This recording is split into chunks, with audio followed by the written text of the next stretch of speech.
This is the I Know podcast where we all about healthy debate, honest conversation, and talking bare junk. Information, knowledge, observation. This is the I Know podcast. I-N-O, information, knowledge, observation. Also, I know nothing. Big up in my room. We got Adi on the outside. We got Mad Mixie on the outside. Hey. He's just a wealth of knowledge there alone, boy. God, D.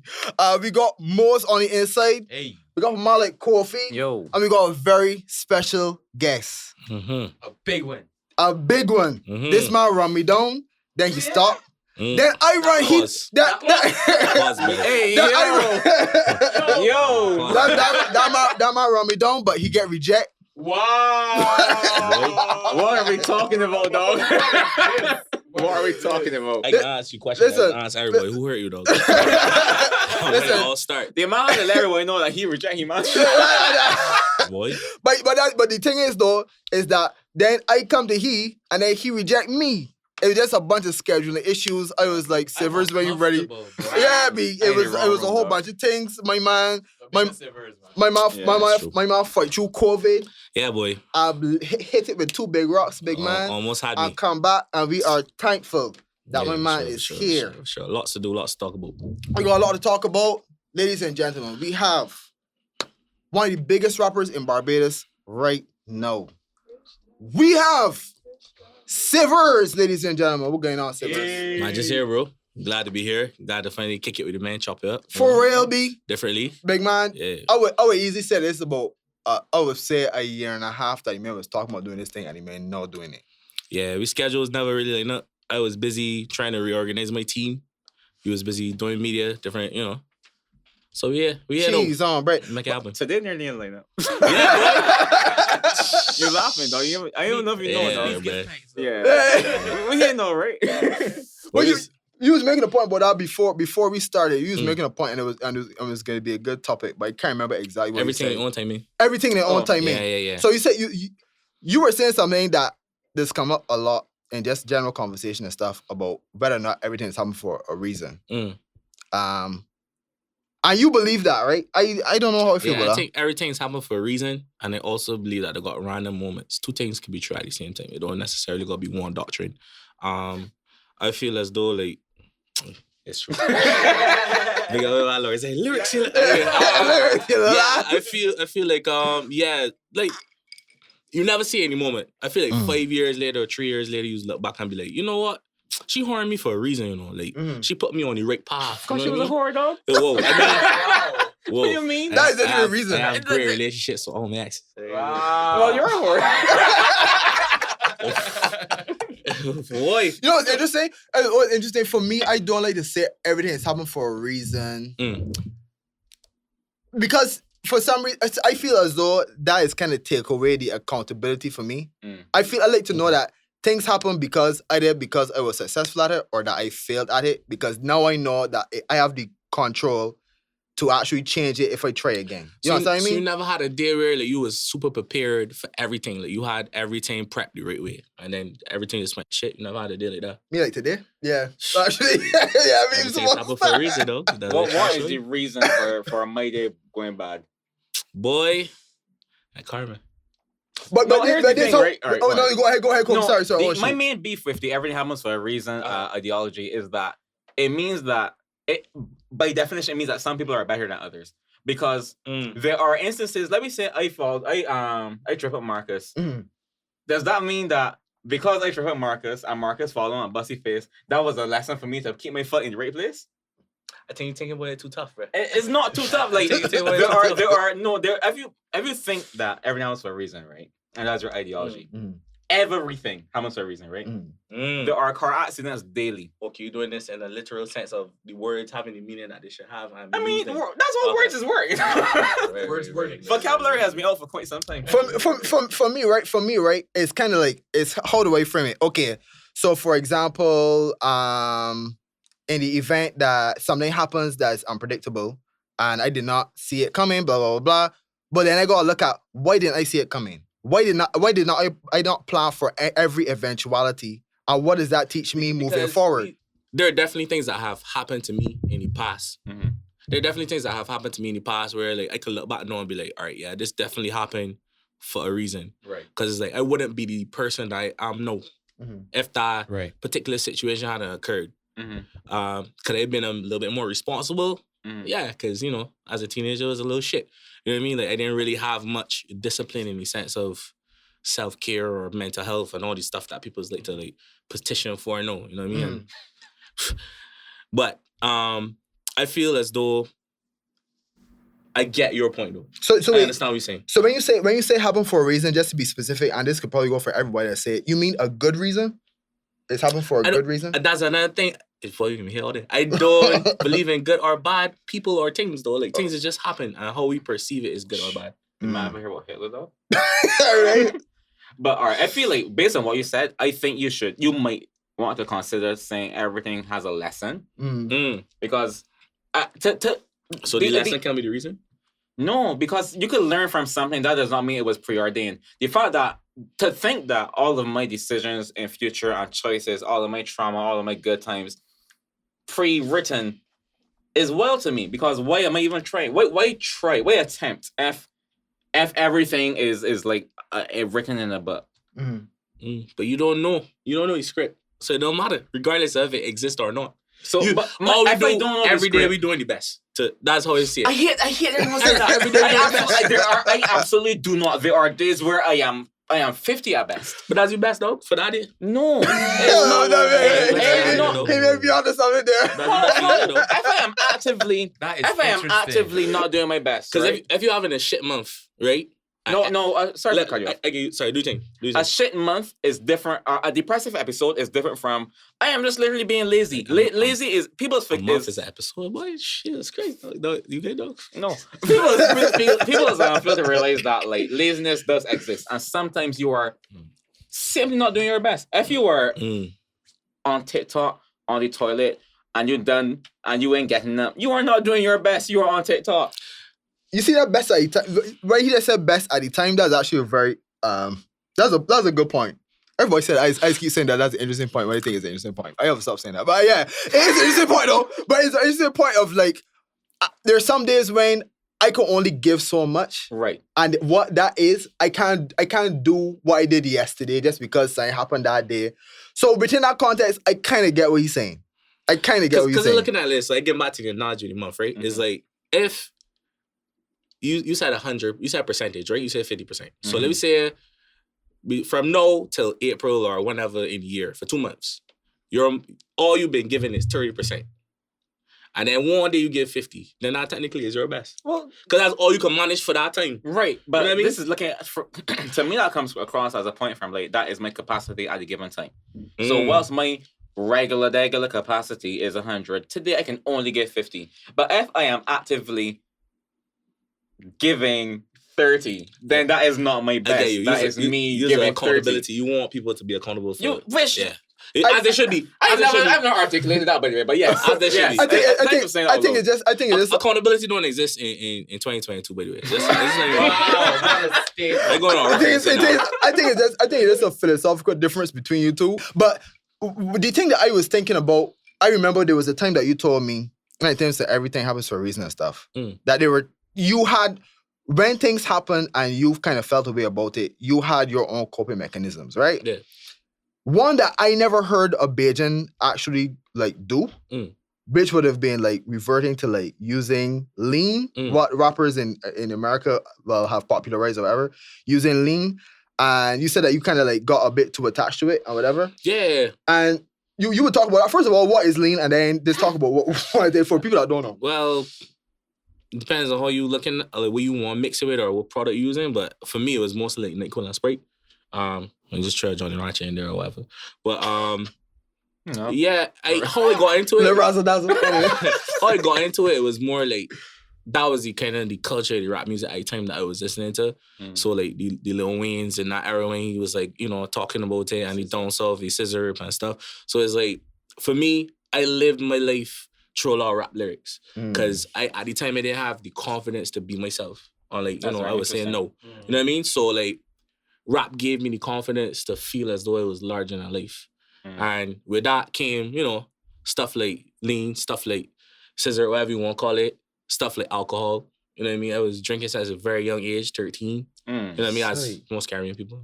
But like, not trying to normalize it, but I feel like a lot of things I used to escape from my realities. You know what I mean? So when you were being influenced by the rap game overseas, it wasn't necessarily. It was more to do with like the fact that you were influenced by these guys as opposed to like a depressive kind of thing. It was more. Yeah, it was. You wanted to feel more like you were part of the culture at the time and the music or whatever. I was definitely in a sunken place. I mean, like this can probably be the first place I ever say this on camera, which is kind of weird because I have this conversation with people all the time. But like, I remember, as a kid, I had like this book, and it kind of like creeps you don't know to like look at it. But I had this book where it was like literally counting down the days because I had like this plan. I was like, all right, I can off myself at 16, right? And I had exactly what I was gonna do, how I was gonna do it, which day I was gonna do it, and everything. And I was just there like looking back. Now that's crazy, because it's like the amount of things I went through. It would have been like 11 years, like. I was just a stupid youth, dog. Yeah, I never gonna lay, dog. Yeah, that's a very. But I was doing the best for the time. Right. That I need tools that I had on, Right. It's so interesting to hear the way that music does influence certain things in people, and I've never heard anybody just confess that the dark sides of rap overseas really influenced a lot of their behavior down here. I mean, but to me, it's more like who did I have locally to look up to? Because this would have been before I met Rock. This would have been before I met Ruby. This would have been like. And I didn't have any like male role models in my life or anything like that. You know what I mean? Like grew up in Black, bro. Like it was me and my mom and my nephew. That was it. This is the most Brooklyn story I've ever heard in my life. So like this is notorious Sivers. Nah, I really did. I always tell people my story is riches to rags to riches again. You know what I mean? Riches, okay. Yeah. Somebody shot you, don't let the man really. That we're trying to go. Thief is my money, boy. Boy. All right, okay. No, go ahead. No, what I was gonna ask is a little step back. So the riches so if you could explain that a little bit. Rags to riches again. Rags. So it's rags to riches. Or riches Sorry, you are correct. Right. Riches to rags to riches again. Correct. So explain that. These are my story isn't really traditional. My parents grew up as entrepreneurs their whole life. They own their own business. Right.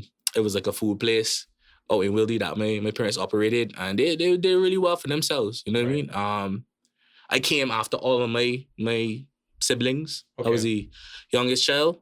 So I came when, they went on the downside of owning a black business by yourself, don't take advice, bad financial decisions. And unfortunately, my parents split. And I went to live with my mom. And at that stage, she did the best that she could with the finances that she had. Right. Because unfortunately, my mom and my dad had the same lawyer. Terrible idea at the time. Wow. But, that's for him, it's very fantastic. In fact, that's a whole topic in itself. My dad owed hundreds of thousands of dollars to people. So it's like, after our family home got sold, it ended up in a situation where like all his debts had to come out of that money.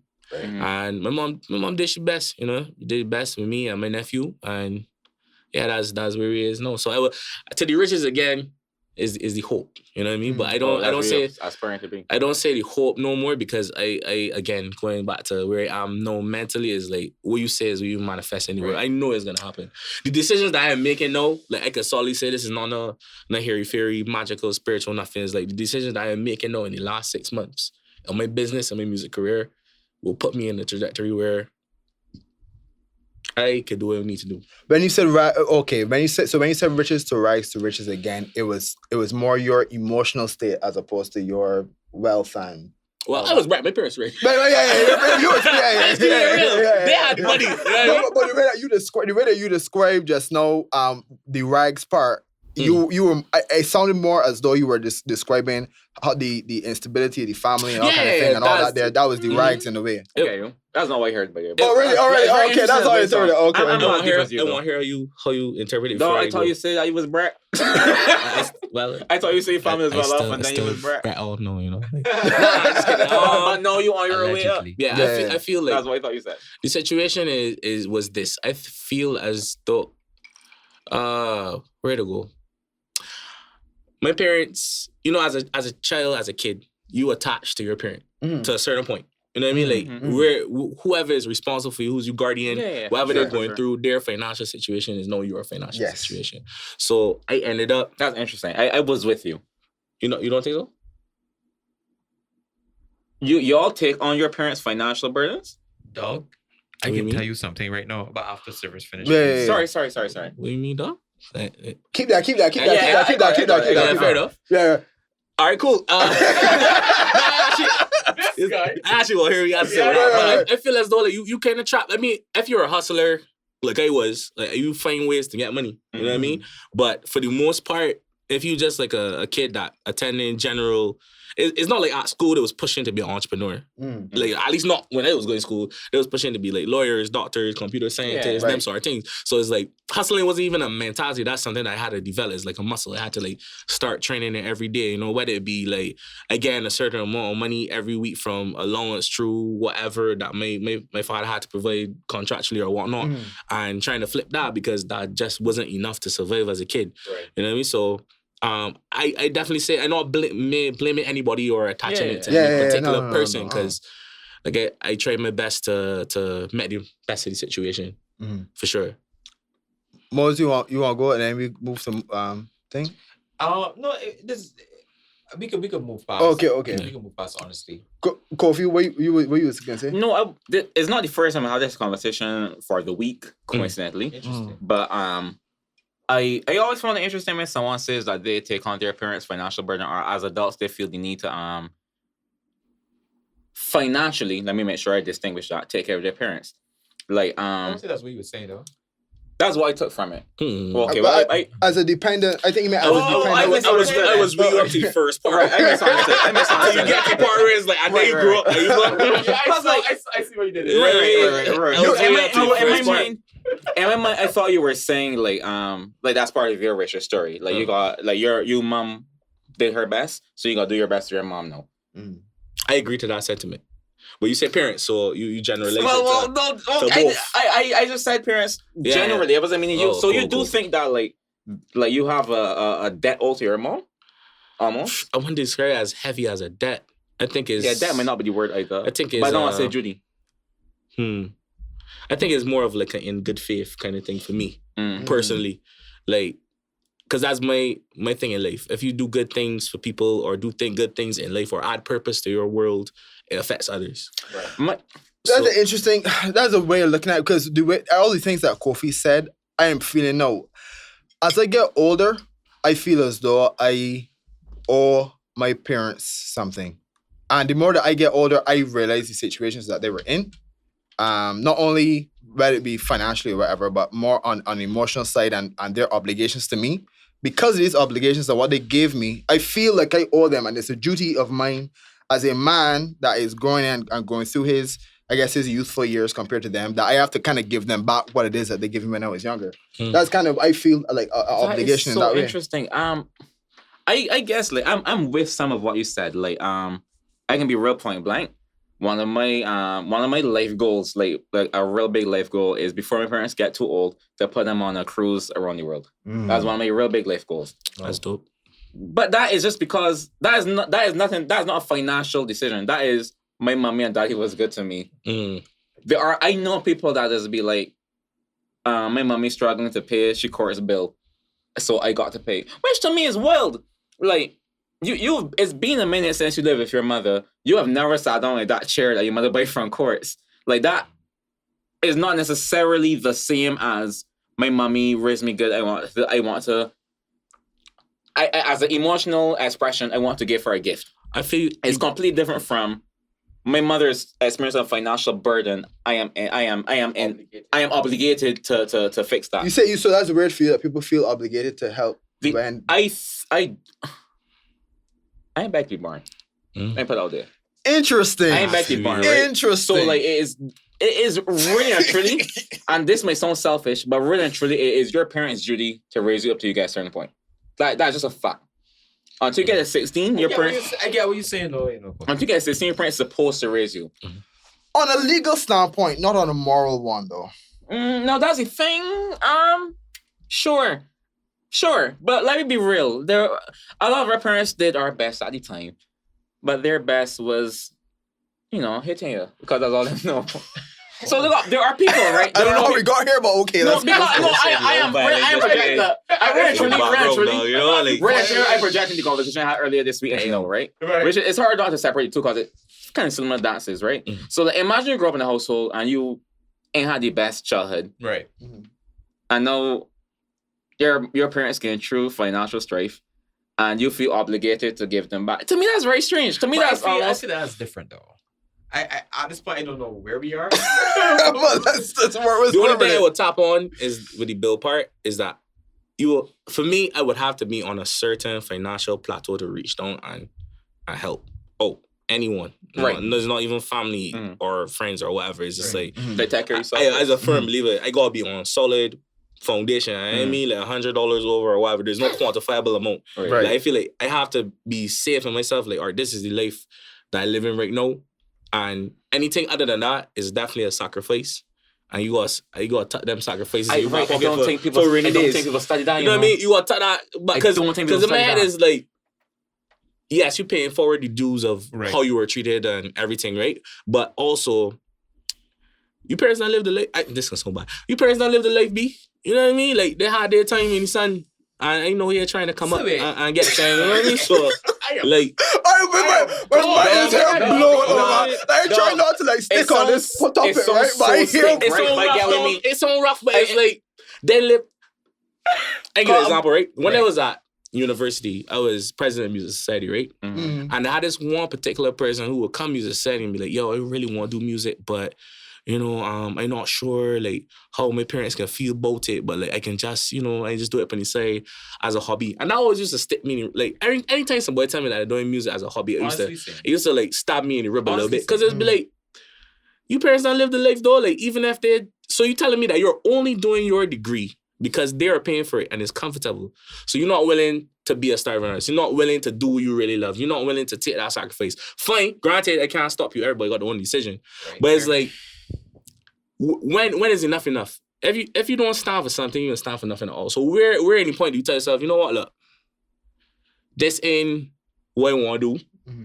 When are you gonna start living your life for you? Sorry. Sorry.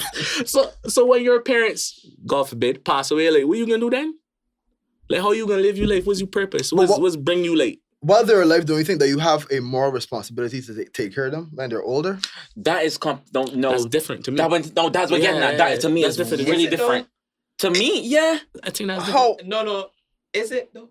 Yeah. In my opinion, the frivolous financial mistakes of someone's parent does not nearly match the health and comfort of them. No, because my mother want to buy, not Beverly, that's my sweet girl. Because my mother want to buy a 60-inch Samsung TV for she living room, and they can't afford to buy it. That was not my fault. You made a stupid decision, but there is no way that she can be uncomfortable in the bed. There is such a huge difference there. The TV might be 40-inch, but there's no way she's uncomfortable in that bed. What do you think, Darian? What do you think, Sivers? Man, that's I would say this. I feel is a balance. Everything in life is a balance. A lot of times I say can sound like quotes, but that's because I really do live my life by certain mantras. You got to this guy. You got to really assess your life for where you are right now. I feel a lot of people don't do that. A lot of people overcommit on things. I'm putting my hand as a chronic I don't text back. I don't really I just open messages sometimes and it'll be 3 weeks before you get responses. But that's not because man, we call you earlier, right?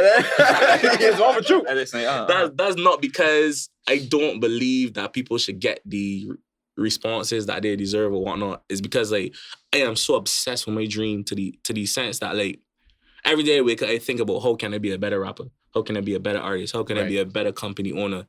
And sometimes when I look at the rank of my things to do, responding to your messages does not really get up there for me.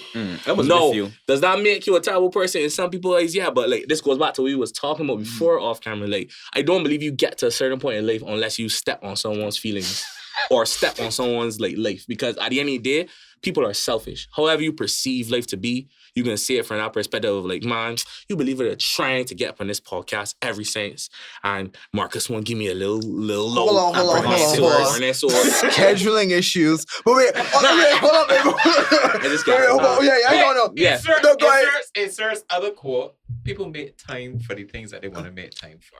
No, but everything in its time also. Anyway, but hold on. Confusion someplace.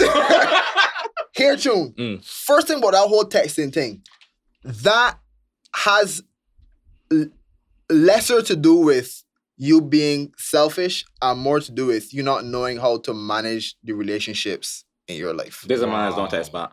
Yes. and if I speak objectively, I have the same issue. Boy. I have the same issue. Fair. But if I gotta be just logical, there's a way of you. So when you just communicate to all of us, they can know that too. You can just say, "Hey, look, one message. You're not important to me. Yeah, one message. Right now. Today is Wednesday. You ain't gonna hear me till Saturday. Sorry, I focusing on being a rapper or whatever. So don't. But so see, I want to know if you understand what I'm saying. Giving a ghost is only that's a choice. You don't have to do it like Yeah, that. Marcus is right. I see, They but weren't funny. that's shiesty. That's capped to some extent, because I look at it like this, right? Like, that can only stand up for the first 2 times. First I don't time, feel so. Nah. first 2 weeks. Nah. And then after, dog, This all experience. when it comes to leveraging long-term relationships, there's always going to be a give and take. And people can only take so much. Well, in my opinion, let me preface that. People can only take so much as they are willing to accept. I love this. So in the beginning stages, she'd be like, you know what, like, yeah, She. You see all these dots connected. In the beginning stages, right? Got him. And just for the purpose of this, I can use Marcus as his in the beginning stages, the girl message Marcus, I'll be like, yo, you know, I like the fact that Marcus is telling me ahead of time. But what happened when she needs you to show up for her? I love where we are You with know what this. I mean? I love where we are with And this. that, oh well, I got this to do, don't exactly That way not as work. But this is now shifted. To this is the best way to weed out who for you and who ain't for you. I agree. Anybody that really cares about you, right? When you say that you obsessed with being a rapper and you want the best for yourself and whatever, if they don't understand that, and it's only a matter of time before they eventually shift off, that body wasn't for you in the first place. That body in a long-term body, that's a seasonal body. Straight. I women are halfway, man. Okay. I feel like at some point you got at some point beyond your personal ambitions and dreams and goals, if you also want a relationship with these people, not this girl, these people, you need to put some form of effort into it. I remember it was last year. There was something recently. I used to have a alarm on my phone every morning, 11 o'clock. Check on your friends. And that was just a message so I could be like, yo, what's going on? No long talk, just literally for half hour, check on your friends. Because you got to prioritize the relationships you have with people if you want to. Because you're saying it's showing you who about you, but who you both. Ooh. Counter to that. No, wait. First of all, that's before I respond. Excellent point, Kofi. That's an excellent point. And that's actually something that I would actually like to.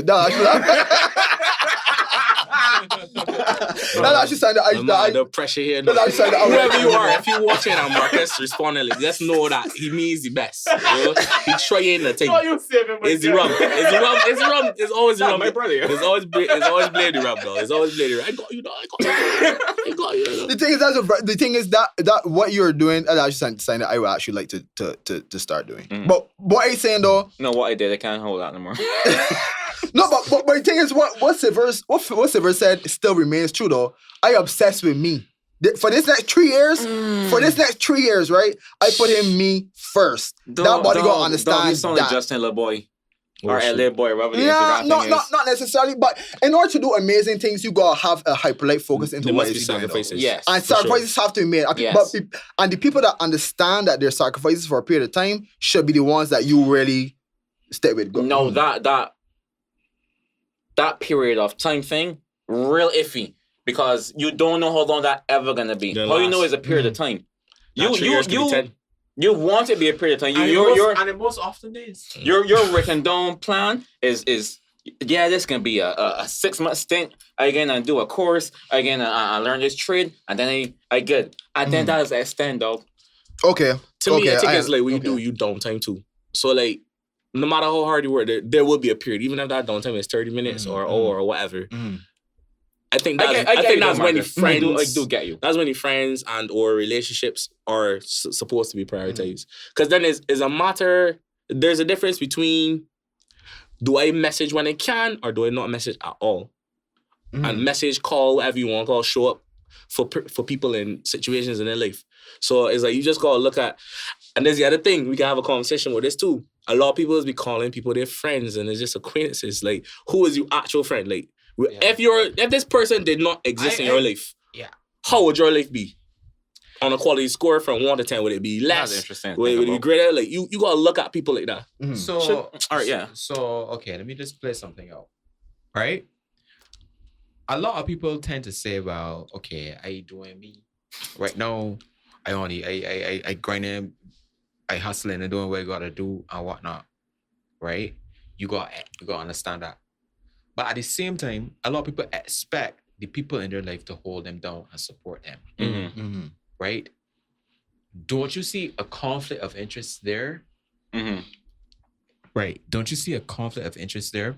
Because the same people who be crying out, say, oh, my grind on my hustle and whatnot, the same people saying they don't get no support. Right? There are people who support you. And you don't think there's a debt owed for that support?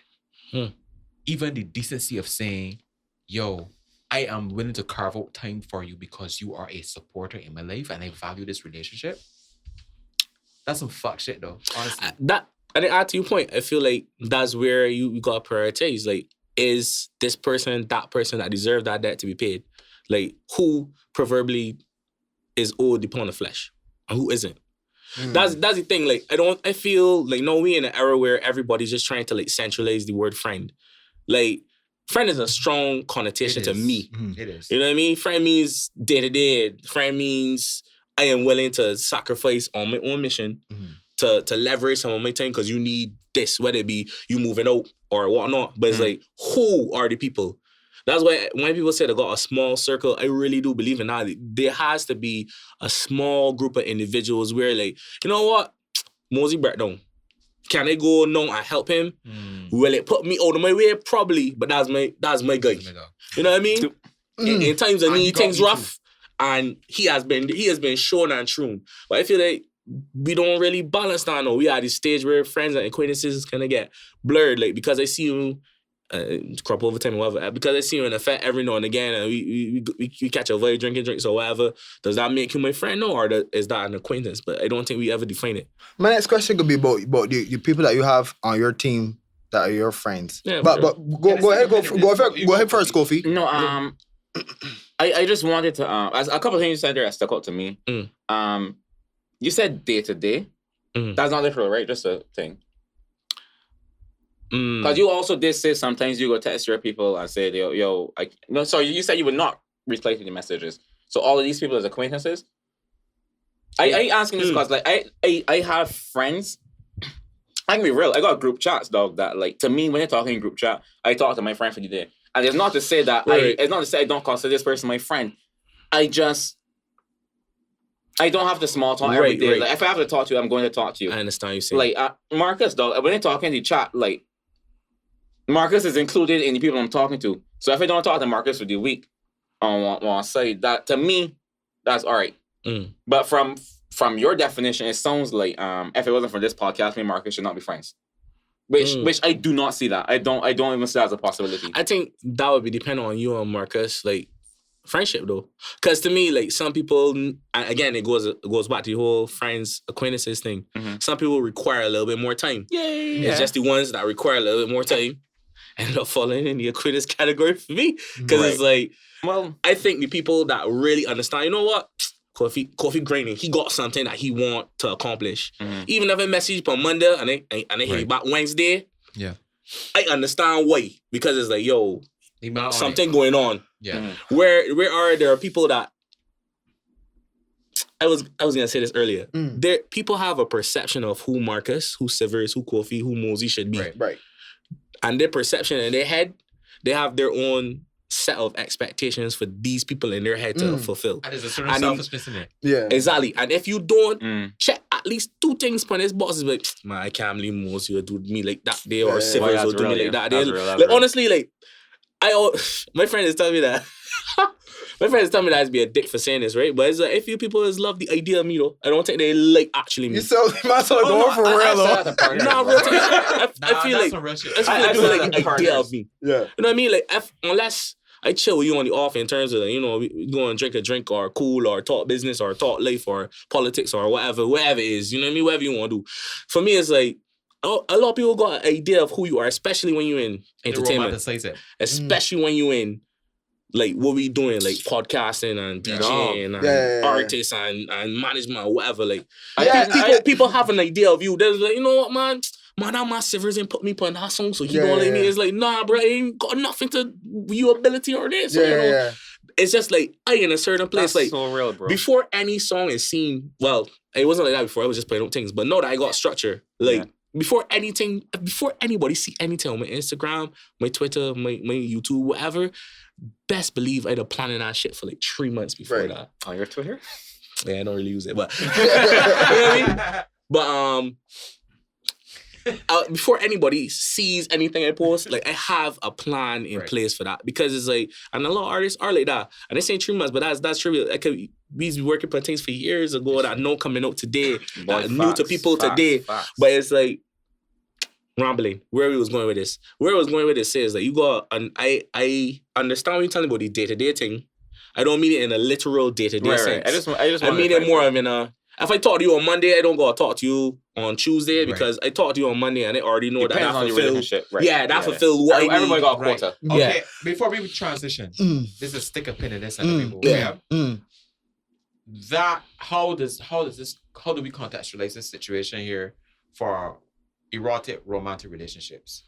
Because I get the platonic situation, right?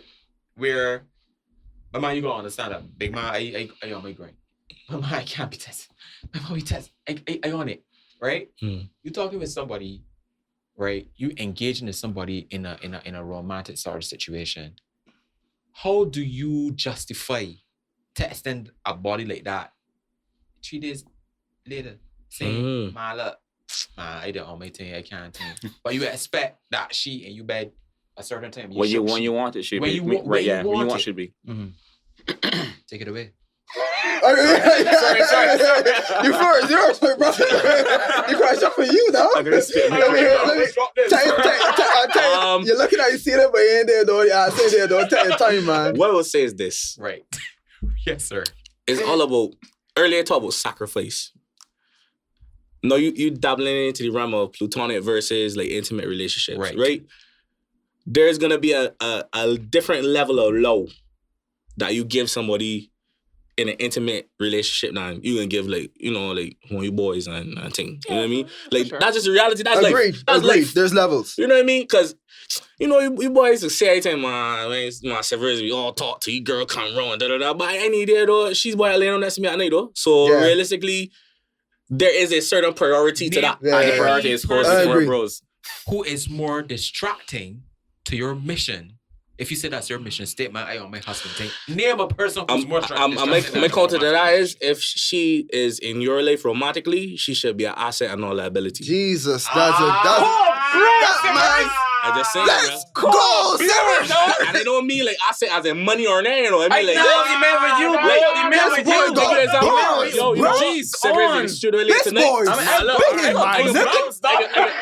this boy is in it, man. You know what I mean? Like, you had the sugar lit, she pop up there with some food or something. You know what I mean? Or, yeah, but or you got counter? Preach. No, I'm struggling. Speak. No, but there's still an investment in time that you have to make in the situation. Because you can't expect her to be the sacrificial lamb throughout. So what I'm saying is that there still needs to be this investment in time for her, right? And that investment in time might be Okay, for example, Mm. I can give my do you think? story. Man, easy. Right? I can be honest with you, man. Me and my wife is going to ding dong. Cause let me tell you something. I'm married twice. Right? I'm married to this shit I do every day. that I am absolutely. I love this shit, dog. Like I in love with it. It's a different kind of can't really explain it. You know. Yeah, I do. I from do. Forever. I do. But she important. Right? There comes a time where there can be a situation where there's a day that you gotta do something that absolutely mission critical. But she said, well, no, it's the time that you gotta invest in me. Go ahead. How is balanced out? How you deal with that? I want to say something, right? If you look at the men that are super, super, super wealthy and successful, a lot of the time, their wife is a part of their dream. If you think about it. To some extent, yeah. Let it be. Part of their dream. As in, she plays a role in the operation that they are in. Okay. So they are not two separate things when it comes to things. And their success, the wife is actually a part of the dream that he has been. I'm so sorry. So everyone I thought about so far is divorced. But that's the next thing. That's the next thing. I am struggling with one couple. Beyonce or Jay-Z and Beyonce. Them be damn divorced. Who? Oh, so you think of one couple that's still together? Yeah. Right. I got there. Carter's. But that's the next thing. That's the next thing too. Wait on it. The next thing too is that when we just talking about sacrifice, in terms of success, one of them things that God gets sacrificed is relationships.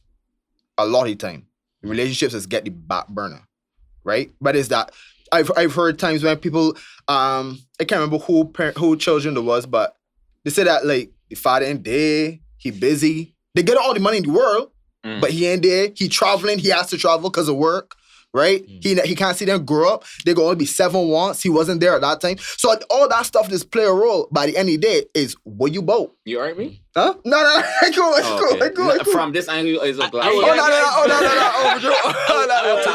I will tap in and say this, right? All artists, all creative, all artists are A-type personalities. These assholes. Let me just keep it real. I just keep it in some capacity. You think all artists are assholes? All. What is sentence? What do you call an asshole? Define an asshole. In any fact that I like wrestling. He's a big WWE wrestling fan. EW, Japan, independent wrestling, Mexico, everything. Right? Is all kind of wrestling, right? What a lame. So, like for me, right? When it comes to that, like I heard Triple H say something like when I was a kid, probably on some random show or whatever. He was like, I would pedigree my grandmother to be the WWE champion. Wow. And I feel the same kind of way about rap. In the sense that not I would physically her respect the Grabs gradually is be a struggle thing. But it's like the extent that he willing to go to get his dream. I understand the context. Not the action, but the context. So it's like to hit back what you was asking me earlier, how do you I don't think you do all the time. I think exactly what going on with you and your wife, like that happens to a lot of people that are artists, are creatives. Is like there gonna be times y'all gonna butt heads. One thing that I just and I want this to hit home to a lot of people that are listening right now. This too. This is the pen here. The reality is, a lot of women don't get it. Just because they're lovable, but don't mean you're lovable. Patrice O'Neal, by the way, if you only quoting them, like continue. A lot of people don't. I don't know what that was. I didn't hear. What I didn't hear what you said. He was saying a lot of people. You said they linked to special after. Yeah, send me. Elephant in the room. Elephant in the room. Yeah, I think. Okay. Yeah, send me. Sure. I like Patrice. Yeah, I think a lot of ladies don't understand that. See that marriage we just talk about? They don't understand that connection. Okay, a lot of people. Okay, and I don't want this to be about me, right? So I can be quick about me. A lot of people don't understand why it is that I would invest so much into this podcast that you know. And you do. Yeah, he does. He does. I wish one could see these. We love it. I wish one could see these. We love it. But carry on. The financial loss, the time, the effort, calling people, scheduling, blah blah blah blah blah. They see it as just sweet as sitting down breathing. Having fun. It's not that. To give a summary though, I believe I want that all the men could create a body of work that 5 years, 6 years down the line, somebody's gonna see it. And if we don't change the world, the body that can will be inspired by this. So I am seeing it in terms of that one person that can be influenced by this in some way, even if it's just like a little nanometer of change, that they change direction a bit, and that one shift can make their life in some way better. I'm thinking about them all of the time. But they won't Obsessed. get all this scene. of the I time. know. All of the I would time. say this, right? So why I'm saying is that there's a bigger picture for me. There's a bigger picture for you, for Kofi, for you, Sivers, but people don't really. Sometimes it feels as though people don't really have the kind of thinking that artists have of foresight and seeing things that aren't there and like kind of like materializing certain things to existence that we have. So like explaining to somebody what it is that we're trying to do is so difficult. I see it as like being a seer. You know, like how some people that could see into the future just because you see this vision and on this time, on this day, it can come true. Yeah. I don't expect regular people to have the same kind of inclination that we do towards our dreams or our goals. Right. What I really wanted to add on to what you were saying just now about people not seeing the dream or... Sorry, I lost my train of thought. Anyway. All right. Lost my train of thought. That's all right. That lead, bro. Bro, but as we hear, I ain't really like the fact that you said that. Not to be that guy. I'm not 6 foot, but I don't like the fact that you said women don't necessarily get it because I feel like it is a thing of. They don't. I feel like it's a thing of. I decree and declare. The partners of entrepreneurs don't get it. I feel like that is. I can think of hairdressers. I could think of locticians. I could think of people that trying to make artistry out of what they're doing. Right. And the partner is like, look, done with that. Like, I got you. Which is another side of the coin. When you imagine doing what you dream about, and then some body just comes and you're like, done with that. I got money though. Which is a reality for so much people. Yeah, where we at though? What point you making? I'm talking about respecting the partner's job, Mosey. Right. Before we move on, I just want to make a distinction that I say that ladies don't get it, but I also want to say there are a lot of things about women that men don't get to, right? So I just want to make that clear. Mom, just like that is not. I can see that I could get. No. But we're so what? I can try my PR scheme in my hand. With the several I just want to make that clear that there's a bigger story there. So before people run with that, and then all of a sudden in 140. I remember what I was gonna say. Let me get it out quick. Yeah. I wanted to give y'all roses because just like we all say. I've been following I Know podcast yes, for a while. Been. So remember the lives being? And the reason why remember I follow the reason why I follow y'all is because I feel as though y'all highlight stories that matter. Right. Sometimes it be for the cloak, for the guy, for the giggles or whatever. But I have genuinely watched podcasts where it's like this happened for real. Like I mean, I tell Market this all the time, but the story I don't remember the young lady's name, but she had her leg was amputated. Asha John. When they heard that story, bro, like how she went to the hospital, get misdiagnosed, how like as she then went overseas, that she left for them, and I was there like this is real. Like she had like they misdiagnosed her leg as it was I know like what you mean. Like arthritis pain or something. I was there looking like this is Barbados. Like I tell Marcus like this Barbados for real though. Like, the reason why this is happening to people like every day, dog. Like I mean, down. I have my own experience with like with hospitals and thing too, but it was just like. It was kind of surreal hearing somebody else, cause a lot of us things that happen to us in Barbados, and we is be like, all right, you know what? That's like man, that's just Barbados. But nobody will ever like rally behind it and be like, yo, you know what? Let me highlight this, even though it might get some backlash from it. But y'all gave her a platform to tell her story. It's amazing, and it's not even only her, like other little podcasts that I would the things that I would like jump in between like that y'all put out. I would just be like, yo, I really like what the men doing though. They got the artists there.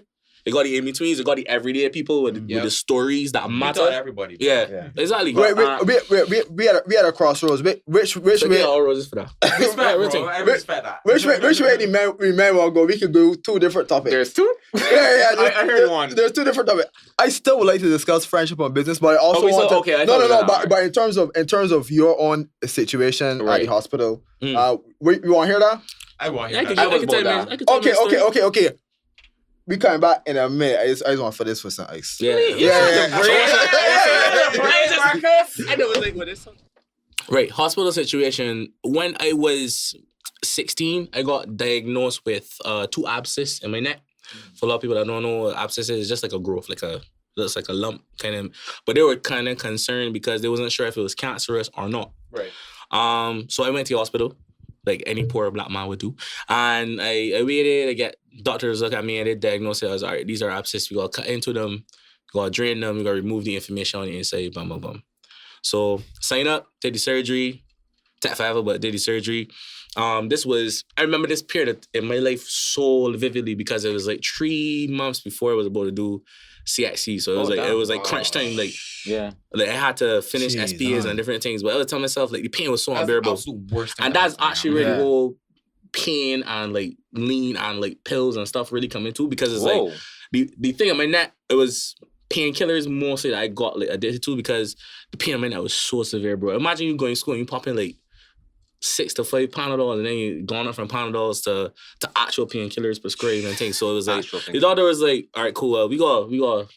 It was growing to a level where it's like we got to see what's going on in there. So surgery happened. I think cut open my neck. I was bedridden for like 2 months. So like 3 months CXC, 2 months home, and I just in my bed, dog, like can't really move my neck, can't take proper showers. I just dare like, and like I said, I know I mentioned it a couple of times before, probably off camera, probably here, like I was really struggling with depression. So that was like the worst time to be at home by yourself, just there, unable to move, unable to like really like take care of yourself. Your parent got to bring food for you. Like my neck was literally like in a sling, bro. I could not move. So one day it was really unbearable. I was like, nah, I feel like I'm gonna go back to the hospital. This is like crazy. I felt like something was like, oh, this is after, dog. Yeah, this is after the surgery. So surgery happened. Everything gets sealed up, stitched up, everything. I back home recovering. Right, come moving that because obviously the swelling and the pain and everything. So I home and I was like, yo, this pain is sharp, like singing on here. You know what I mean? Scream from my mom. My mom comes, runs in the room, like she panicking. She like, yo, what's going on? Like, blah, blah, blah. You want me to call the ambulance? Blah, blah, blah. She said, like, let me see your neck. And it's like literally filled with inflammation and like swollen, like burst out, like to the point where she was like literally freaking out because this is like almost the size of like one of them, like big goofy marbles, you know what I mean? So she's like, nah, like I see like inflammation coming out there. I got like try to like squeeze, see what's going on. Probably shouldn't have because you know, but she did, and as she squeezed the lump on my head, the swelling in your neck or head? In my neck, sorry, in my neck. This piece of like. The cloth gauze, dog, was stitched was stitched into the actual abscess of my neck. No way, dog. And the stitches that was supposed to dissolve because it was attached to the gauze. It wasn't dissolving. So it just merged. infected. Yeah. So Jesus then I had to rush to the hospital again, get drained and everything. And they put me on a fresh set of painkillers again. And I was just there like, yo, like, I don't know, like, how again, I actually was not in the mentality. I could not study. I won't say I was the best student, but it's like obviously going through that really diminished my efforts to try to get through. Wait, master just assist? Yeah, I did. What a guy. I got through. Exactly how much gauze was in your neck that they left in there? It was about this much. You alright? I was you could call my mom no ass, bro. Dog, like I was imagining like my pinky nail. No, or it was like I would say like a small like note, like note size, like a sticky note size. A post-it note. Yeah, and it was like it was deteriorated. You could tell too because it was like starting to like thread apart. Man had a to-do list. Not even the worst part of the story, bro. So okay, that's fine. Gauze come out. They check my neck. They say, "Oh, all these stitches dissolve. No, everything else is out. You should be good. Use these painkillers. Use this thing and thing." So fast forward, everything healed. Went through that depressive state, bounced back, managed to get back some level of normalcy in my life. And I tell myself, yo, like, I cleaning this thing with this solution, I taking these medication, these antibodies, and this thing ain't getting away. So I tell myself, all right, I ain't gonna do something that I didn't really want to do. I went to a specialist, you know what I mean? Because my mom's brat and thing. I didn't really want to put my parents on in the financial. You know what I mean? So I went to a specialist. For them to say hi. Sit on in this room for forever, get there, finally get through. My scan, my net, x-rays, everything to see what the situation is. I was like, I don't know how to brat this to you, but what you had was not abscess. It was a skin condition that get irritated from a haircut you get when you was younger. So the germs from the haircut went underneath the skin. So all you had to do is use this lotion and this cream, and it would be gone. Unfortunately, because of the surgery, you got this scar at the back of your neck forever. So I don't know what you want to do with that, if you want to pursue legal action or you want to talk to somebody, but A bad round. this is a skin You had condition. to hear about? You might have a bad round. Yeah. You know how long had a bad raise about? I got raised about no. You see, my skin real sensitive. I didn't Right. know until I went to the skin doctor. Like, Yo, we studying the skin doctor. that is He signed- I got to the insane. general doctor. He said, yeah, everything good? Cough. All right, right. Breathe. You know what I mean? Yeah, my whole thing's going. Same and go along. That's what What January the 5th hell, was. dog? I ain't tell that story now. That's a story for another thing. Talk it. But yeah, Things, it was my a man. condition. I can't remember the Sorry, exact. sorry. I can't tell you all the these scientific, like, because it was like a long ignorant name for what it was. But I mean, for the most part, I good know. I got like the solution and everything. But it's like the scar gonna forever be there. So what was your takeaway from the whole thing that you would tell people from that as a lesson learned from that whole? Psych, dog. Hospital psych. Don't do that to you. I mean, just kidding. I would say if you need help, seek it. Like, get professional help. Get somebody that. I mean, even sometimes the professional help may not be able to put you in the right direction, but at least it would have put you on the course away from getting your neck cut open. Yeah. And then a second opinion. Yeah, get a second opinion. A second Yeah. opinion is so important. Dog. And that really derailed my life, bro. And we got doctors and we family, Mark. Yeah. Exactly. That derailed my life to the Trust point me. where, like, because I felt before that happened, my life was just, things was actually starting to like pick up for me. Like, it was no getting into music. I was no finding myself as a person. 16, and you feel yourself and thing, doing shows at school, back in the day when rapping at school was a thing, and you feel, I was finding my ground and my focus, my trade, my people. And then it was like, I just get tech out for 2 months. So from something. Jeez, on. So let me ask you this though. Listen, You bro. feel that happened for a reason? Most definitely. I see how you did it. Because as I mentioned earlier, nice. I was literally You counting respect down me, the Mark. days to when I didn't want to be here anymore. You know what I mean? They might not talk about So- that topic, baby. Nah, I got you, but no, I just referenced it to the point that, like, after the fact, it really teach me, like, not a lot of things that I was worrying about was trivial, but it was like, it really put things into perspective for me. Like, one of you could be good, having no problems, just like every other teenager, every other person out there trying to complete school or whatever, and you could just be bedridden, bro. Like, locked up, locked down, can't move, can't take care of yourself. Yeah, so I kind of had to, like, face a lot of things about myself, like, directly. So yeah, I would say it did happen for a reason. A reason that they misdiagnosed me, but it happened for a reason, in the sense that, like, Or maybe you learned a lesson. agree to disagree. Yeah. I wanted to story, move though. on to I wanted to move on. Oh, friendship on business. Mm. And this, and this sign that I wanted to ask you because this is now coming back to you. Sivers is part of Red Isle Group, and Red Isle Group is made up of a lot of Red the Out guys. Publishing. Red Isle Publishing, but a lot of guys that started off as your friends. Yeah. I don't know how I feel yet about having friends as business partners. Sir? What? I actually don't. It's an interesting pivot. No, I believe that. I actually don't. I believe I don't that. know. You don't believe that? Every No, you I mean mean, believe that I feel that? Yeah. Oh yeah. No, I mean, look at what we're doing right now. To be fair, No, yeah. to rebuttal your point, Finish, to rebuttal your point, I ain't gonna let you go. Everybody in the Red Out that it is today wasn't originally my friend. Okay. Okay. I thought so. It developed into something I thought bigger than what we originally started it as. After, like, we started obviously get results, and people kind of started to believe in, like, the dream I was trying to craft for myself. So it really started before Red Out when I had a group called Rebel Mogul. And we used to trail like this hip hop show in Gap called Avenue. Yeah. So it really started from that. But Oh. again, that was the situation of all friends doing business together and did not go well. You know what I mean? Not that I got bad blood with anybody in the old rebel group or nothing, but it's like we was 16, 17, 18, trying to hip-hop shows in St. Lawrence Gap when it was still buzzing. You know what I mean? So like a lot of people egos get stepped on. A lot of rappers had a lot of like personality towards like how they were placed or slotted in the show. Yeah. Avenue was us. I performed at that too. That was cool. Yeah, man. Yeah, man. Worst performance ever. Yeah, it's all right. Sivers is like. Yeah, but So as I was saying, I would say that so friends and business. Yeah. Okay. I can let you do your thing. Oh, okay. Go ahead. I can let you do your thing. Okay. Yeah. I don't know how I feel, and I think it was because I was listening to a video with two YouTubers who said that as soon as they were friends first, and as soon as as soon as their channel became a business, they immediately became business partners first, friends second. Mm-hmm. And there's another example that I don't think a lot of the audience would really understand it. With the Joe Budden podcast that you know very well. Yeah, the Fallout, everything. It makes me kind of wonder business and friendship if they should really be mixed. If done well, it could be great for everybody's family. I know people you care about. You kind of like kill two birds with one stone. A good friend though and a good business partner are two completely different characteristics, right?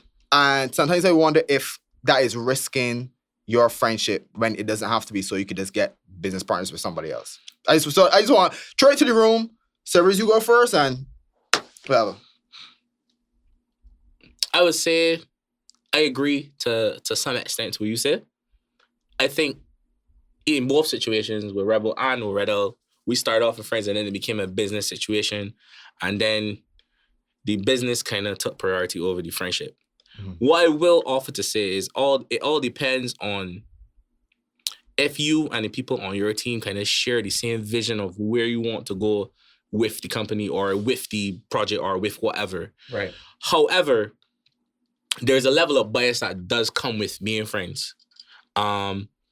Because I would say for artists, it all boils down to who you have available at the time. Because as an artist, you shuffle people on your team depending on the level you're at. So like when you grassroots and trying to make a name for yourself, your team might just be your parents, your friend that hear you rap a couple of times. And then when you're trying to traverse through the grassroots, you might meet somebody else that want to be a booker or an event planner or somebody that want to deal with just graphics or somebody that want to be a DJ. You know what I mean? And I feel like that the positions on your team shuffle a lot as you grow. What I will say, in terms of the first experience, it was my first idea of, it wasn't even a company or corporation, it was our first idea of a business idea. It was a great idea, just terrible execution on a lot of parts. Right.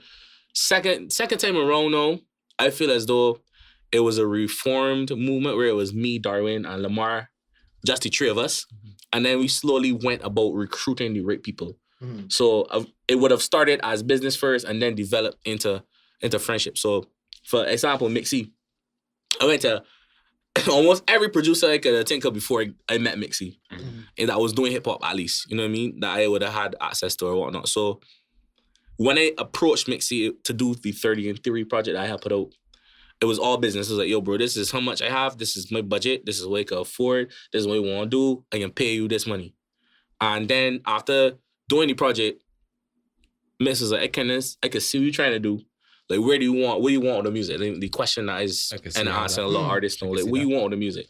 And I was like, well, bro, I really want to go to the top. I want to be the best rapper alive. And Mix was like, all right, we'll see. Not real thing. That was my time, dog. Like, I was like halfway through recording these tracks. We'll see. So that's what he said. That's what he said. He actually hates when people pull British accents. Like he hates when people pull British accents. Like that's get angry, dog. That's funny. So yeah, man. And then that developed into a friendship because it was like I was going there working on the project. He saw that I was committed to it, and I wasn't driving. I live in Black Rock. He lived in St. For that time. I taking a long bus race to go up there, work on this project. Still got work in the morning. Getting back down, waking up at 5 a.m. to go work, to hustle, to make money, to pay for the music, and over. So we built a rapport. or rapport, whatever it's called.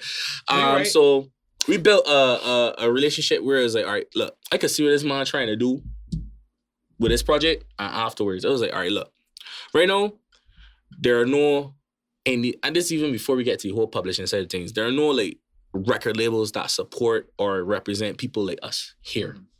You know what I mean? Us being rappers or Black rappers, hip hop artists, you know what I mean? Like they got soca labels in the region. You know what I mean? They got soca management companies here in Barbados. But it's like, who you can go to if you're trying to bust and rap? Okay, hold that Barbados point. Hip Hop Awards, Gold Coast Records. Hold that point. Are y'all making a lot of money now? Hmm? Are y'all making a lot of money now? I'll just be honest. Ask me next year. Y'all? That's me next year. That's me next year.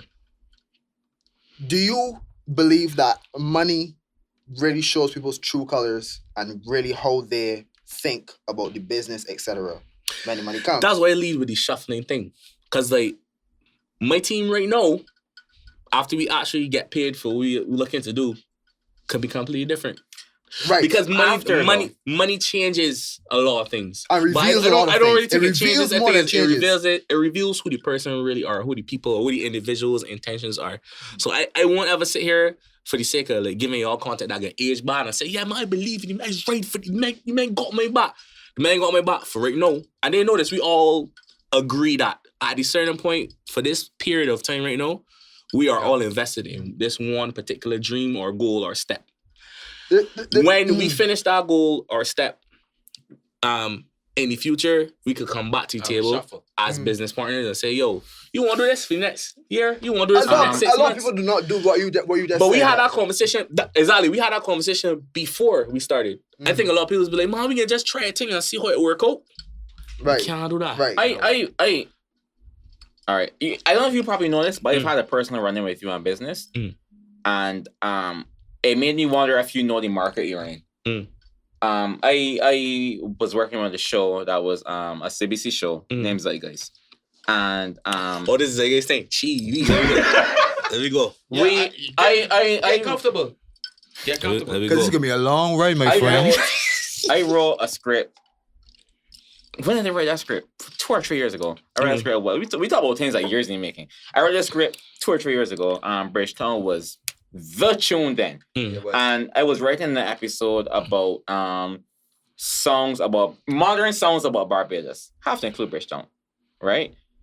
And we approached you. By the way, Yeah, somebody for your team reached out, yeah. This was 2020, because this is when we used to do lives. Like, that was important for the story. We used to do lives, right? So we're turning lives. And I was like, yeah, Quota, you got show this man, my email address, whatever this man. And then you hit the man with as a licensing fee to use your song for that portion of the episode. No, I don't know if you know this, but this show was funded by SCF. The SCF has $15,000, of which we did not get all.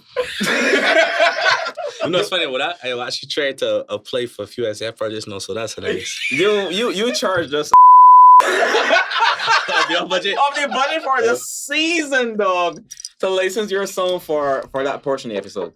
I just want to. I get. I can play devil's advocate here. And this is riveting content. I want to rebuttal this, right? No, I Because what I'm about to say next. I'm shaking, Finish bro. it. I'm shaking with excitement. I'm just saying, I appreciate that you know your worth, but I'm just interested to know if the market should not affect what you're doing. Projects like that, and don't let me say this, I don't take this personal. Projects like that, and thinking like that, and people that think like that are what's wrong with Barbados. My price is a subsidized price of what the international standard is. Just like you know, for terrestrial television, if y'all never, there's a book called Everything You Need to Know About the Music Industry by Donald Passman. And in this book, there's a reason why people call it the Bible of the music industry. Like, they got prices and quotes in there. Yes, it changes based on the year, but he generally tries to put a new edition every 2 years, every year or so. And in that book, for like terrestrial or like local radio, as you would call it, like, these men start prices at like $5,000. No, US. No, I'm not saying that the market reflects that because obviously all of us are trying to create a mission and a dream.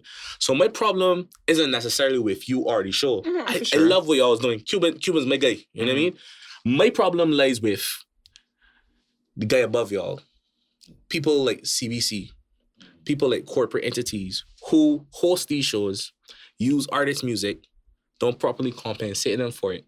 Because how a television goes from a television series goes on a station for me goes like this. Because when we were trying to do Avenue, a lot of people didn't know, but we were trying to negotiate a broadcasting deal. So to show the episodes as an episodic thing every week, every month. Heard it first here on I Know Podcast. But not the exclusive. I know that During the drama, advertisers come to you, or you approach advertisers, or essentially how it should work is that you approach advertisers come to you, and they can pay you or give you a slot for the money to run their ad during the show. And that's how you actually make money off of television programs in any traditional sense. The ads, the advertisements where you run during that time, what products you co-sign, what sponsorships you... Yeah. So in my head, it's just like, all right, well, I know the man ain't got 10 grand, realistically, because it's a new project, a no start, I gotta be realistic with these things. Right. But I would assume, and this is where the assuming part from me comes in, though, I would assume that CBC did give y'all, should I really be calling CBC none of this? But I assuming that the corporate entity gave y'all the permission to approach advertisers and recoup funding. Like, all right, well, I could get to this person and get 1,500. I just gotta show the project in halftime. I can run this ad here, boom, boom, boom.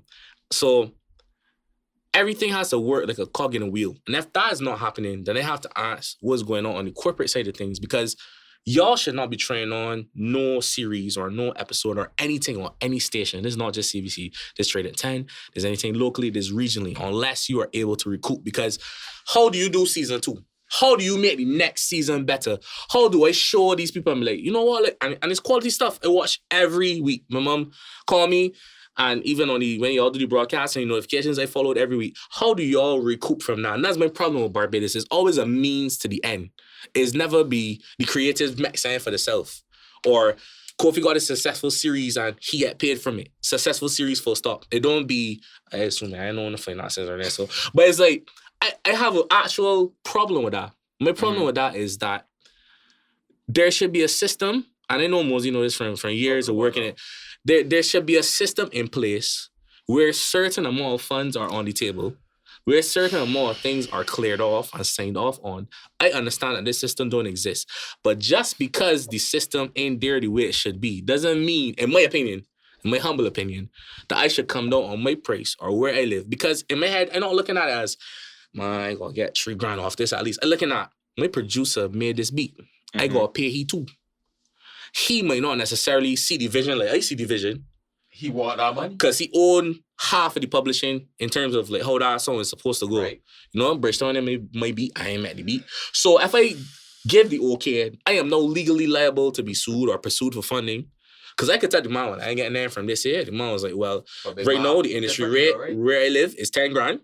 So half of that is 5. So you like? Sivers, I love that answer. If it were a different show, that was a good diplomatic answer. Mm-hmm. I'm not sure if you fully addressed the main issue. What's the main issue? The main issue is that you charged, at the end of the day, you charge Kofi to play the song. The systematic problem, I understand. Mm-hmm. But your systematic problem, I think you deviated from the fact that it was Kofi as a very small part of a very small team. Did you really take into account the fact that Kofi, does not have that kind of budget in order to give you? Here, the reason why you think it. No, sorry. I was gonna play Mose. You weren't really sure. You should be trading Marcus first. Okay, so I think we still, unfortunately, after many, many years of careers and businesses and things that have failed in Barbados in the music industry, we still at the stage of what's fair. Business isn't fair. There are price tags attached to certain things. You can adjust your price To me, that was my price at the time. That's why I felt that song was worth. Not looking at the perspective of, like, all that money ain't coming to me. I'm looking at this as a systematic thing. For me, let me go back to the book again. You put your song on television, you put your song in front of viewers, you put your song in front of advertisers. Producer gotta get paid off of that. My label gotta get paid off of that. The publishers, my label again gotta get paid off of that. None of this money ain't directly coming to my account. I understand what you were trying to say. Like, it should be a case by case situation, but exposure don't feed bills. No. What I am saying, I don't want to hear from Kofi because this is actually between you and Kofi. But what I am saying though is the explanation that you're giving is not nuanced enough. What station? What market? Who is the person that's asking for But things? What do you mean that your problem? But all those things should be going into how you are pricing anything. You can negotiate yourself on the market. And that is why for 10 years and generations of artists, they are still struggling financially, still have to do other things than music to fulfill their everyday job. And that's why music and artistry in general is still looked as a hobby by a lot of elitists in Barbados. I would counter like you who are for this argument are the problem. I would counter that by saying I love it. That there's a reason why the way that you describe, and you described them earlier today when you didn't have to, you said the starving artist's life. There's a reason why a lot of artists are starving. Correct. One of the reasons is because they do not have this nuanced way of looking at the market that they're in and negotiating themselves in a place where you can actually get business back. At the end of the day, right, I can say, at the end of the day, right, Sivers, what it is that you give to the world is so much more than 10 grand. Because you are giving, the song that you made is a song that we cannot get from anybody else. Nobody can make the Sivers, Bridgetown, whatever, the way you made it, right? Agreed. All that stuff is true, but all that stuff is in a fantasy world that does not take into account all of the restrictions and limitations of pricing yourself in a market that is of 300,000 people. I won't cut you, but hip hop started with a fantasy. Hip hop didn't exist. There was no market. The artists created the market. Hip hop started as house parties, highly illegal. Rappers who was doing things not so well to pay their bills and do their life. Right. Cool Herc, the Grandmaster Flashes, the OGs of this shit started off with no market, with no price. They built the market to a level where there are prices attached to this thing. The problem, what I believe, to rebuttal to your point, and I see your point, I ain't saying here and saying I don't understand it. I definitely do. The problem is nobody wants to be a trendsetter. Nobody wants to be the person to say these prices or do these certain things because at the end of the day, it's not Sivers, It's my team. It's everybody that I believe in me. It's everybody that ever spent the thousands of hundreds of thousands, well, not hundreds of thousands, but the tens of thousands of dollars that we spent to get me to this point. That's how I look at it when assessing a point. So, like I said, going back to what you were saying about the marketplace and media market, there was no marketplace for hip hop, bro. That's square. That's basic. That is like a very, I don't want to say this because it sounds discriminatory, but that's a very element mentality on music and the industry.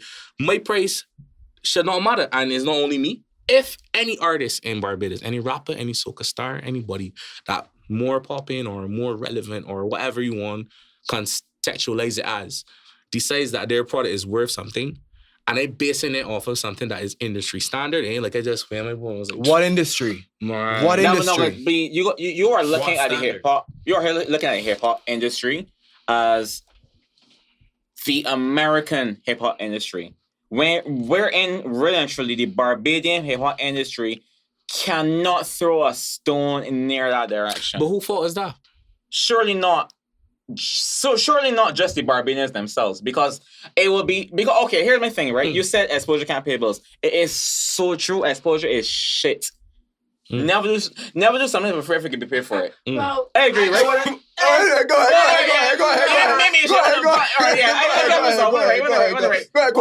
I feel like if you are studied like Hyperbolic there, Cole.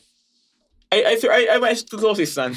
I feel like if you are studied like maybe the fact that the man trying to scratch my back, I know my worth.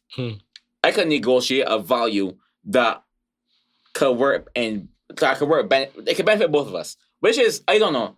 I don't know how you two want to feel about it. Well, I know how you both feel about it. I know how you feel about it. Sometimes in Barbados, you've got to take that into consideration. Really and truly, it is a case of you ain't got my rate, dog. Which is something. Something is just a fact. Something is just a fact.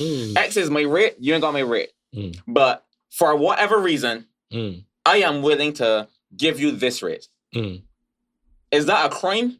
Is that bringing down your brand necessarily? You think so? I got you. I agree with that. And I take your point too, Sivers, in that your price is your price. And that's actually where I originally was. So when Mosey originally said playing devil's advocate, I knew where he was going with it and I was agreeing with him. Yeah. Right? And I was going to rebut Kofi until I heard your rationale, right? And it sounds as though there's certain things you weren't taking into consideration. And at the end of the day, I think you were only playing the song once, right? Yeah. Playing the song once on CBC, which is a rap song in Barbados, which is an industry that is monopolized basically by soca. I'm not paying dollars, point blank, period, for nobody. I'm a response is that's fair. And it's fair. It's fair. But what I'm saying is that kind of mentality keeping him back. Yeah. So you what is cutting off your nose to spite your face? I think that is a bit of what was going on. Okay, so Cut off your nose to do what? all right, let me Cut off your nose to spite your face, right? Let me start to that's swim into some deep waters here, right? Let's go. If I'm looking at, you tell me assess the market, assess the station, assess the show, assess the time. I know where In the this is last going. 5 years, I know where this is going. how does CBC value series that they put on? Where is the replay value and market value of series that they put on 5 years ago and versus now? Can I all right, I want to bring a different set of things. If this was a YouTube series, we would charge me. If it was something being on user, I Yeah. wouldn't have to charge you. I got my AdSense set up in a way that I would have collect royalties from it All right, regardless. cool. Which means that I you're would have doing just had that to probably have a clearance fee. Yeah, sure. right. So like, as But- this is a series now that exists on YouTube, which means you're either collecting fees or we pay a clearance fee. I don't know how to do it. What can you look at it that way? It has aired on CBC. He doesn't have to though. Sure, you don't have to, but it has aired at CBC once that one time. No, my point, my rebuttal to you is the exposure or the man trying to build something point. My point is, if CBC was to treat series in a position where I felt as though this series can get pushed away that I know can grow my brand, I would have been like, You know what we want to say? That is actual value. You know what I mean? Right, it's true. Actual retail value. I is- put this on CBC and I wake up and I see 10 grand streams, 15 grand Right. streams. The on fact anything. is- I would have been like, man, Kofi, go along, bro. Do you think, brother? Yeah. Don't worry about that there. But the reality is, Uh-huh. it isn't. No. And Alright. it isn't a knock to CBC or a knock to you because, like I said, I watch the content quality good. Right. stuff. Right. My knock is the But what- system that you choose to exist within because you made a choice to broadcast your show on the network. You Interesting. made a choice to have Interesting. a programmer contact me about the song as Mhm. opposed to Marcus, who know me directly, who could have been like, sis, man, I feel bugging, dog. Like, this ting, man, I know you got a relationship, man. I really feel like this song could do something. I could have been like, all right, you know what, Marcus? Because as is you, which is wrong, because it's nepotism or whatever you want to call it. But I could have that's been you. like, man, you know what? Look, man, Marcus is my guy, and F Kofi is Marcus' guy. I can let off. I can like, be real, right? Every song that was licensed was nepotism.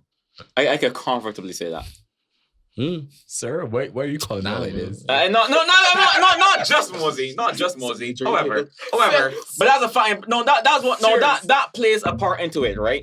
So it comes to a point now where, it comes to a point where the industry trying to rub your back, bro, trying to push you, and you're saying, I do not want the backing of that side of the industry. Again, I go back to that point again. Like, which industry talking about, dog? Like, I've seen beautiful series on CBC, bro. Great content, great artists, great creatives, great people involved. Right. And CBC don't push them like that, dog. So what's the value proposition? What's the value equivalent to it? And that's all I'm saying. I am not saying that your quality isn't good. I am just saying for It the has network that nothing you to do with chose to production exist No, in. I get that, right? Now, what I'm trying to show you is And the event know that. Sorry, not event. This shit. And these things. I don't want to say shit. These things exist online. You said it already, Correct, bro. I did. These things exist online, right? So no, I love my guys. I cannot send somebody that episode and they hear Sivers song in the background. They gotta hear my Mixy song in the background. They gotta hear To My Hill song in the background. I feel like you should be amongst those people. The barrier is, I don't want to say your worth because that's not the phrase. But you know, yes, you know your worth, right? But in context though, in context of small Barbados, yeah, I feel like you gotta adjust the suit. My question to you is this, right? What happens to all the other people that put money and time into a project and support that song? Because me alone is not the only person invested in a bridge. Yeah, but they need to understand. Hold on. But they need to understand the market too. Thank you. That was They exist within the same market. But Mose, you don't think that's a problem? I do. You don't think that there's a problem? This is going on from the episode. No, we already established that. Right. So I guess it's a quality show. Right. Quality content. I see the way what the mission is. What every episode has a purpose. You don't even fucking know. And I can tell that I want to put on the gut, kidney, spleen, and blood. Right. We established that. Right. My problem is not with y'all or who asked me or whoever approached me. I don't care what that. So my problem is the system, though. There is no standard price for anything. So make a freestyle things. Even in soca, dog, I find it so wild to me, right? That artists of the same level of bubbling or popping or whatever you want to quantify it by, one man could charge this price, and the next man could be criminally underpaid, and nobody don't talk or communicate with each other. There's nuance to that. There's a reason, correct? Yeah, I understand that, but it shouldn't be like that. Just because something is wrong or something occurs or something is what it is, that doesn't mean it should be like that. Yes. Because you should go a series on CBC, and based on what I know about television and how television should be working. Yeah, but that's the problem. Should. So there is the perception of what things should be, and then there is the reality.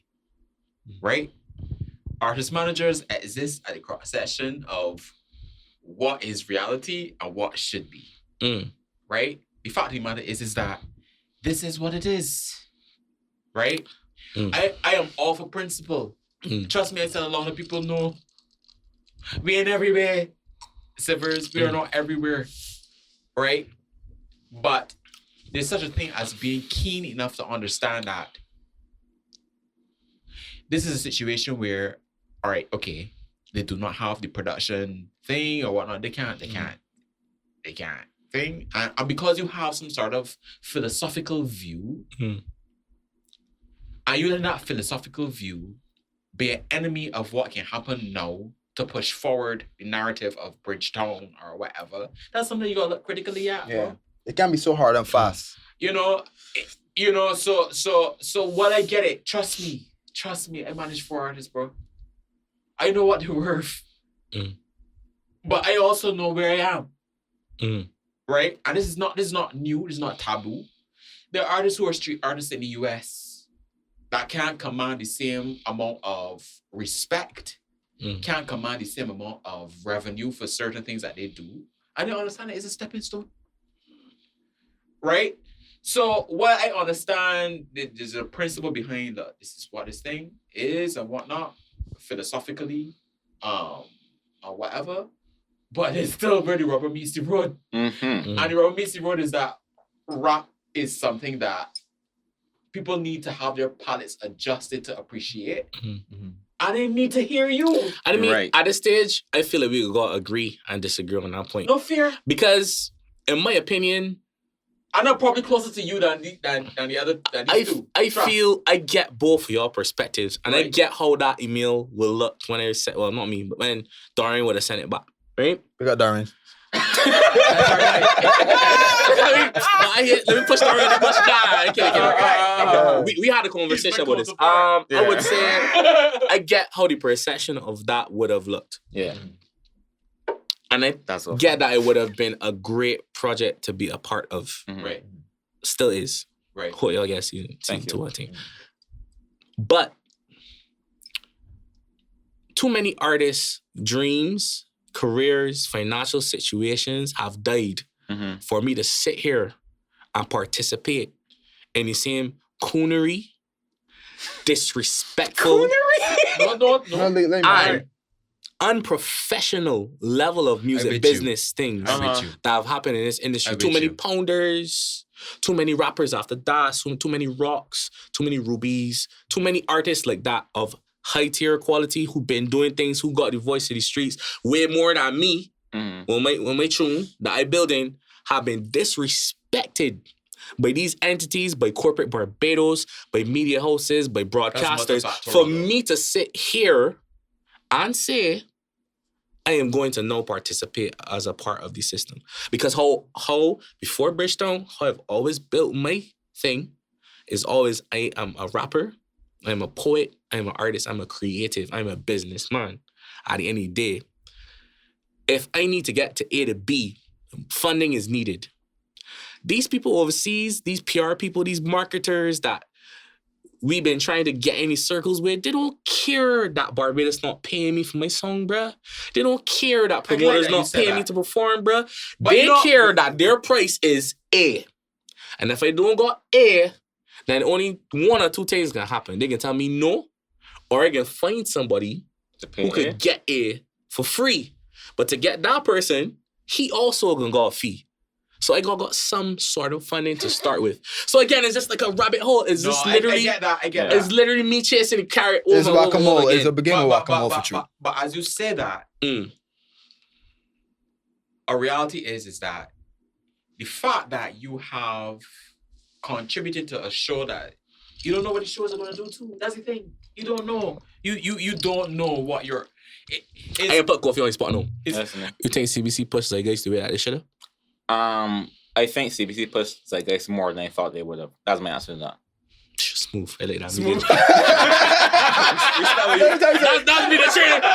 With my head. No, boy, you can't say it's not. No, boy. That guy was right. Sivers, I feel that what you're saying is true, and the disrespect, you couldn't read all that is true. Real, I just want you to know that there's somewhere in the middle of what it is you're describing and what it is that we're saying too. I agree. Because I agree with that. Right. Because I don't want you to be disrespected. I don't want people to walk over you. I don't want a repeat of what may have happened in the past. I also don't want you to price yourself in a market that you're not in. Or shut myself over for opportunities that actually... Right. Sorry. There's benefits to the market that we're in. Market. Right? There's benefits to the market that we're in that is more than financial. Yeah. So I don't want us to be short-sighted in that situation where we say, well, but you're not paying this. But you have an opportunity to be the only artist that is featured on this show that is bubbling, right? With the biggest song ever. There's value in that. And I think what happens is that we lose sight of where the value lies other than the financial. You know, and we can be short-sighted about... Sorry. No, I'm gonna hop on what you're saying. Like, I loved when he mentioned the soca artist earlier. Because he said that value thing.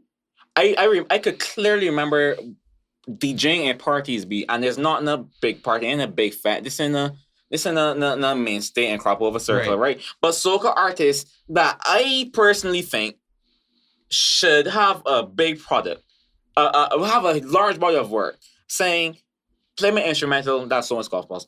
Play my instrumental, let me get from that mic. And it's like, I don't think they realize, like, I'm obviously not doubling back or whatever, but just to like show you something, I don't think they realize how they're bringing down their value by associating now with that kind of thing. Right. The association is we're getting that. So when you associate yourself or align yourself with something that got promise, got future, that's raising value, right? Making sense, right? Compared to now when you like, you're just everywhere like Punka. And you like, that's go ahead. Right. You're just everywhere and you're like drawing out your product, your brand. Product, right. Dilution. Dilution is the word I'm looking for. I want to add to that, and you may go with this conversation because we can move on. Okay. I also want to add to that and give some advice to Darwin. if he would look at the way that that email was Hold on. Is it cool to say who Darren is? No, but it seemed No, I was Darren thinking is Charles director slash co-director at Red Owl Publishing. And at the end of the day, So he's your I'm manager? not putting that all on him. I wouldn't Okay, say that in alright. the architecture of what we're dealing with right now. Okay. What I will say that this is this. Any conversation that, any email that gets sent off by anybody on our team, whether it be me, Mixie, Lamar, whatever, we all had a conversation Okay, about this. so a message to the man. Right, a message to the man. I don't want like, I want you to be like, Hashtag message the to man. Right. Me, I heard whoever Darren, else. right? I thought Charles, bro.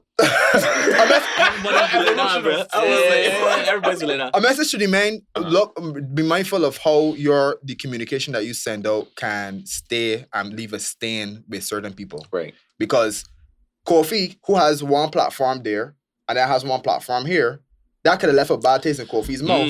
And I would have loved to have you on, but then if Kofi comes and says, well, look, But to me, look I at put it what... like this, right? After that, I didn't move by me, dog. Every single episode or every other post, any live y'all do, I was there, dog. I was commenting. I shared it. But But you gotta- I personally could have been like, fuck off. But no, I understand what you're saying.